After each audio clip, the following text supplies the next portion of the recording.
utility jungler by getting early objectives katulad ito. Pero nandiyan yung dito na welcome, sabay-sabay yung pagbagsak. Even the first blood going on to the hands of Okira. Pinaplano, merong Andoryo na nagtatago. James, medyo delikado. Sabi ko na nga ba? Meron na naman madito mas welcome. At yan ay si Palos na ngayon nilalatagan na ng lahat ng skills na meron. A smart Omega Neos, pero makakapatay siya. Katulad niyan, napareact si Aizawa at si Yoctisi.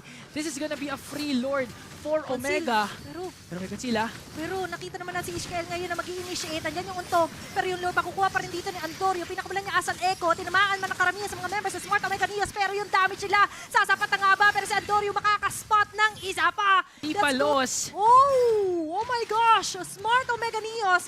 Kahit na sabihin na natin na kulang sila kanina, sa pagdating naman ni Andorio, meron Ng Echo 2.0.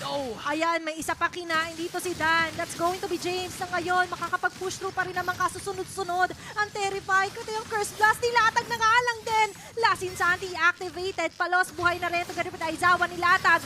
Yung Asal Echo. Lahat matatama ng hitbox. Pero may Lord din silang kalaban. Sabay-sabay na nga lang din na pag-atake. Gusto na mag-lock tower dito nila. Okir together with Berto.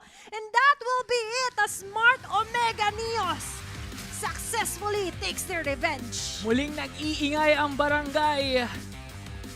Evening